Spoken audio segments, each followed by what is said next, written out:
actually going to go the Food Dreams, relatively big stage. Bigger side blast zones, average top blast zone. Definitely feel like that's a good pick for both of these teams. Definitely both don't really seem to struggle to kill that much. Obviously, Rocco struggles to kill the hardest out of all of these characters here. That being said, like even like Meth has been showing struggles not enough because they have been doing really well. But definitely gonna see what this type of stage is gonna do for these characters. I need to request and make sure that that when doubles is implemented, that you spawn on the same side of the stage. I think that would be ideal. Yeah, there's definitely been some wonky spawns here, but all right, right now we do have a mef96 versus Seggo and a DunkChai. Seggo looking to go into that Danny 1v1 here in this right side corner, but DunkChai working with the Reptar, trying to get some damage stacked up here on the Saiki, but Saiki early juggles.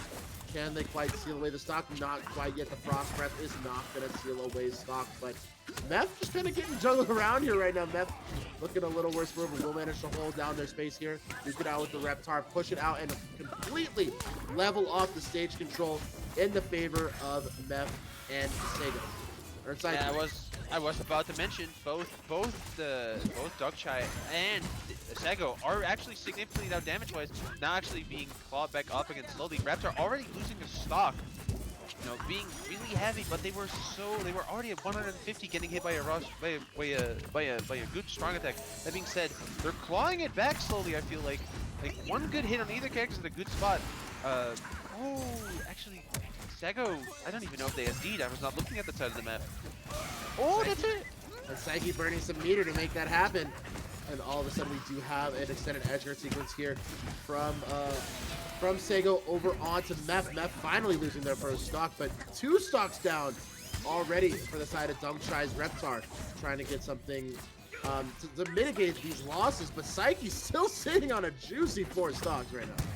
Oh no, accidentally killing his own teammate. Trying to cover the ledge for them so that they kind of save way back the ledge. They actually air dodging to ledge, which means you get no invincibility on the edge grab. So very unfortunate. Oh, the edge guard with the dog. Wait just a moment, not quite, but the jackhammer is gonna put out a little bit of pressure here, make it so difficult for DunkChai to get back. But Saiki and Mef doing such a great stack such a great corner pressure stack there. Mef covering the higher options and Saiki covering those grounded options along with Mef's grounded projectiles. So really good patience and awareness from both of them to really extend this lead, still have a full stock advantage and lots of meter on Saiki to make something happen. For sure. It's a 2-stock lead still, even, but like Reptar's at the last stock, which means that's definitely the target to focus again. But never mind, they're both on the last stock. Seggo actually losing their stock really early. I don't actually know what happened. I feel like they just missed. Which is unfortunate. I love that target switch coming out from Saiki. Saiki just throwing the Reptar offstage, knowing it's so difficult to cover those low recovery options from Reptar, just immediately goes to stack behind his teammate and look to cover some of those out of corner options. Yeah, Mef and Saiki seem really in control of this match. It's a 1v5 stock situation right now. Yeah, this Definitely is looking dominant. really grim. So what I will say is, this is really all just the difference of fundamentals, doubles fundamentals. Saiki burning the meter just to hold on to that 3rd stock. A little bit BM, I would say, but you know, you have such a fat stock lead, might just toss a charity stock. Why not? And Mef there to go with the anti-air option, and Bull Shark for the kill, and that's a very dominant game from Mef and Saiki. Very dominant for sure. I feel it's kind of hard to even pinpoint what exactly went wrong. I feel like Meth and Saiki just played better. Like they just had better team conversions. They just had better like awareness for each other. They just had kind of like they felt really strong and really dominant. Didn't really feel like there was any one specific point where I would say, oh, maybe this is exactly where they went wrong. That being said, though, I feel like this bigger stage does actually benefit them way more because of the fact that Rocco likes to take up so much space and makes it easier for Saiki to do his things. So maybe a smaller stage is going to help in this specific matchup, if possible. So it depends on, because the difference is that I'm seeing is Mef and Saiki are just target switching a lot better than Seggo and DunkChai. So we saw a very, very common situation that you'll see in high-level teams in other platform fighters, where you'll throw away the more difficult character to, or knock away the more difficult character to take stocks from. In that situation, it was Reptar. Reptar was such good priority to recover low. But Saiki immediately just backed through the Reptar off stage and then immediately stacked onto his teammate Mef while Mef was corner pressuring Seggo's Danny Phantom, and covered those roll-throughs, covered those over-the-top escape options just so they could guarantee a punish onto Seggo's Danny Phantom. So I actually have some background to the things you're saying. I know for a fact that Saiki and Mef have been grinding doubles. They're the only two people, like top two people, that I think have been taking doubles seriously in this game so far, and it's definitely showing. Seggo actually switching to the Zim. So Zim, a very projectile-heavy character, correct? Like, yeah, very projectile heavy. Very projectile heavy, very light. Actually a puppet character, which is not, I think, something that's very good for doubles. Zim, especially on such a small stage. This is interesting. Yeah, this feels like a really weird counterpick for this change you just made. You just said, alright, I'm also going to start controlling space. That being said, you know, not just controlling space. Yeah, so DunkChai already hitting Seggo's Zim off stage with that forward strong. It's definitely the communication's not there. This just doesn't seem like the right pick here. If you're wanting to do a puppet style character, if you're wanting to make something happen this way, see Saiki already sliding over to try to give Mef an option to get back, but it's these rotations that are really making the difference. I think these lasers might do some work, but it's just tough. Wow, huge read for Seggo Zim there. I feel like both Zim and DunkChai are kind of focusing too much on their opponent. For now, it's actually working out in their favor. Well, not really, actually. Reptar's down 2 stocks, I just noticed. That's actually probably worse. And in this specific format, yeah, when you can't share stocks, you don't have a cumulative stocks. If Reptar were to just lose the next 2 stocks without Zim losing any, you have a 2v2 on your hands, and that's looking a little doomed. Or 2v1. Yeah, for sure. Reptar has to probably just start playing it more slow, making sure they don't lose their stocks at all. Oh, huge coverage! I love the fireballs coming out there from Saiki to cover those high options, and it's definitely the situation where Mef is using the jackhammer and the dogs to cover those low grounded recovery options, whereas when they can stack like that, Saiki is going to go ahead and cover those high recovery options with the fireball. For sure, for sure. And Reptar losing another stock. They're down to their last stock. That is, Zim's still sitting on 3, Rocco's still sitting on 3, and Danny just lost their second one. This is looking really grim, actually, again. Yeah, right now, DunkChai is looking much worse for wear than the rest of any of the players on screen. Last stock, and is already at 115. No recovery options left. He's gonna, just barely manages to get back by the skin of his teeth.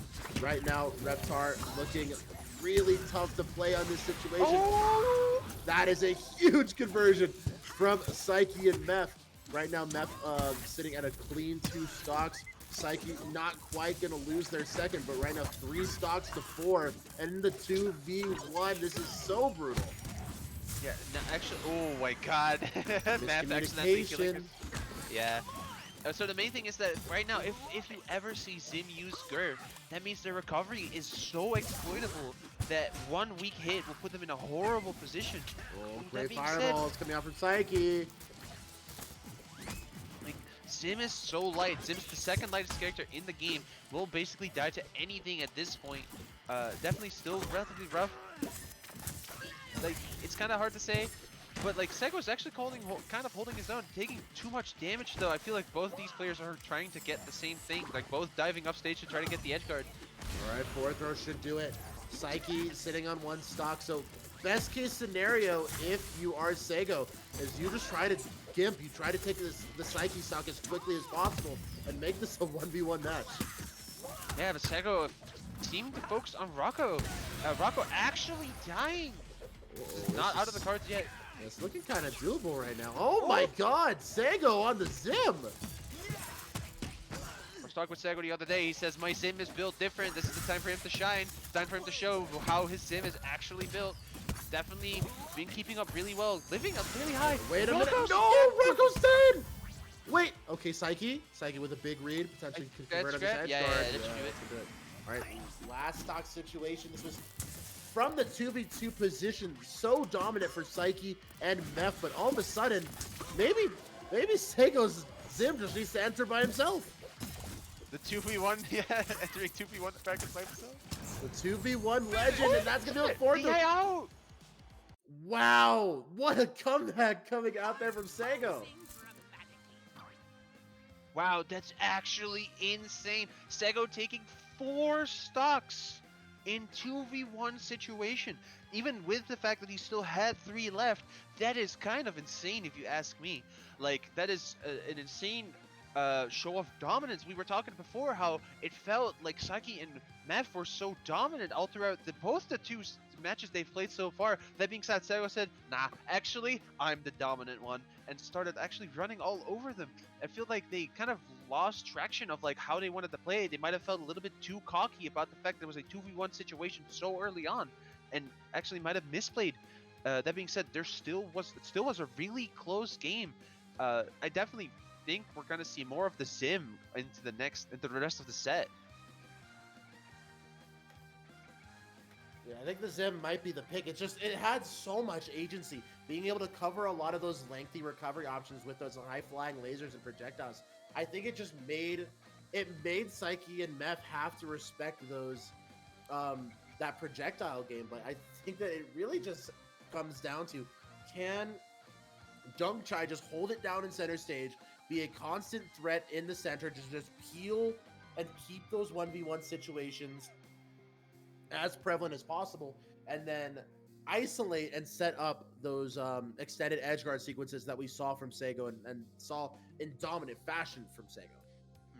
And we're actually going to Royalwood Cemetery, which is a relatively normal sized stage. It feels a little bit more cramped because there's no platform. It's the final destination of this game, meaning that platform coverage is not going to happen as much, which is actually, I feel like, something that mef and Saiki have been doing really well. So it's actually pretty interesting that this is their counter pick. Maybe they went like, wait, that's not the stage they picked on the starting team. Is that the right stage? Maybe I'm just bad at reading. Nope, it's the wrong stage. Royalwood Cemetery, basically, it's a stage with a relatively normal sized blast zones on all around. That being said, because there is no platform, it feels a lot bigger than a lot of the other stages. Something to try and focus on, obviously, is that no platform, which means that both we can cover more space. Obviously, you Rocco's, Jackhammer, and Spunky now are way harder to deal with on this type of stage because there is no platform to retreat to. So at this point, you know, trying to think of like, all right, Zim also covers a lot of space, but if he covers that space, he's a lot more vulnerable. So you probably don't want to actually set out your in doubles as much as you do in singles. He definitely still has an insane amount of like kill power though. Alright, and different skin on the Zim as well, just to, you know, mix it up more. I think the more default skin. And right now, oh, huge stack right now. And again, mef just here covering that over the top options and letting Saiki just cook in the 2v1. Yeah, for sure. It seems really rough. Like they're already showing their dominance. Reps are down to stock again.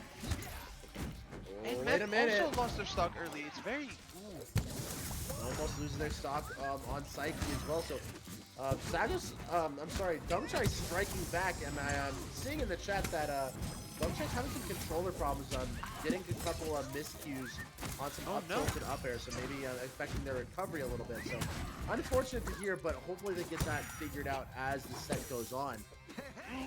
In a tough spot, and super aggressive off stage, and Saiki just has to burn some meter to get back. Saiki actually, if DunkChai kept holding the ledge, Saiki would have been dead. They actually did not make it on top of the stage, but DunkChai actually giving up that ledge really early. Like right now, it seems relatively even, but remember, Saiki has an extra stock to play with. Both and you know, Zim is actually at a really high percent, 71, really high percent for Zim because he dies to everything. DunkChai sitting at 170 himself, actually going too low and self-destructing. Very unfortunate. Alright, here we go. DunkChai just making it work with the anti-air onto Saiki. Saiki losing his first stock here. Right now, the stock count does go the way of Mef and Saiki, but this is what we call a fake lead. If one strong hit could swing the tide of the stock count. Looking the way of Zim and Zim sitting here. Ooh, another early stock being taken onto DunkChai. DunkChai's just hemorrhaging stocks in the later end of this bracket. For sure, it feels like I'm trying to see what's happening, but like Raptor, I feel like Raptor's been losing his stocks too early, or it's been taking too much damage, been taking too many risky options, being punished for it. Already sitting again on their last stock. That being said, Saiki and Mef also lower on their stock amount together, and Seggo as well. So maybe they can, as long as they keep holding this last stock, they're definitely going to be in a lot better of a situation than last time. That being said, 119 already. Definitely rough. Seggo trying to wall off Saiki's Danny Phantom here, trying to get some ground for his teammates to get back, but all of a sudden we're back in a 2v1 one more time. Seggo a little bit worse for wear than last time. High percentage on their second to last stock out of the grab. Maybe just gotta hold there. You just have to trust your teammate to get back and hold it, get that strong hit out of the hand, but looks like they're gonna pick it up regardless. Saiki with the leading hit into the Ghostly Whale is gonna set up a last stock situation here onto Seggo. Yeah, I don't feel like Seggo has the Seggo doesn't have the amount of resources available yet last time. He's only at 15%. But he doesn't have any bar this time. Definitely a lot of a rougher position for him. That being said, they also have this better approach where they're just letting Danny do the work. That was crazy coverage from Saiki, going off with the aerial fireball and then immediately covering the high recovery with the Ghostly Whale. Massive combination there coming out from Saiki. For sure, that definitely felt like they had a lot more control of that game, Saiki and Mef. They definitely just said, hey, I'm just going to start focusing on the Zim. You stay behind me and just try to cover exactly what... If I get hit, try to hit him instead of the whole we're both trying to hit Zim at the same time, which kind of cost them a lot last game. Definitely put them in a lot of a rougher position, and definitely something to keep in mind for next game, because the Zim did not really feel like it had the same amount of presence that it has the first game, or the first game they went Zim. So definitely something, maybe they're going to switch to Tigre, maybe they're going to keep on the Zim.